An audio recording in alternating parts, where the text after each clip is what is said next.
Абай халық жүрегі, Абайдың балалық шағы. Бұл 1845 жыл Шыңғыстау. Болашақ ұлы ақын дүниеге келген шақ. Онда сені Семейге медресеге жіберем. Сол жақта білім аласың, бірақ өз тегіңді ұмытпа. Жылдар өтті, Абай ел ішінде беделді адамға айналды. Оның өлеңдері халықты оятты. Абай белгілі ақынға айналды. Ұғым таппай мақтанба, орын таппай мақтанба. Құмарланып шаттанба, ойнап босқа күлуге.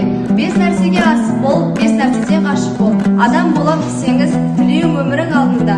Оған қайғы жүрсеңіз, өсек, өтірік, мақтаншақ, еріншек, бекер, мал шашпақ. 5 дұшпанын білсеңіз, талап, еңбек, терең ой. Қанағат рахым ойлап қой, 5 асыл біз көрсеңіз. Алыстан сермеп, жүректен тербеп шымырлап бойға жайылған. Қиуадан шауып қисының тауып тағына жетіп қайырған. Толғауы 90 қызыл тіл сөйлемен сен өзіңдің.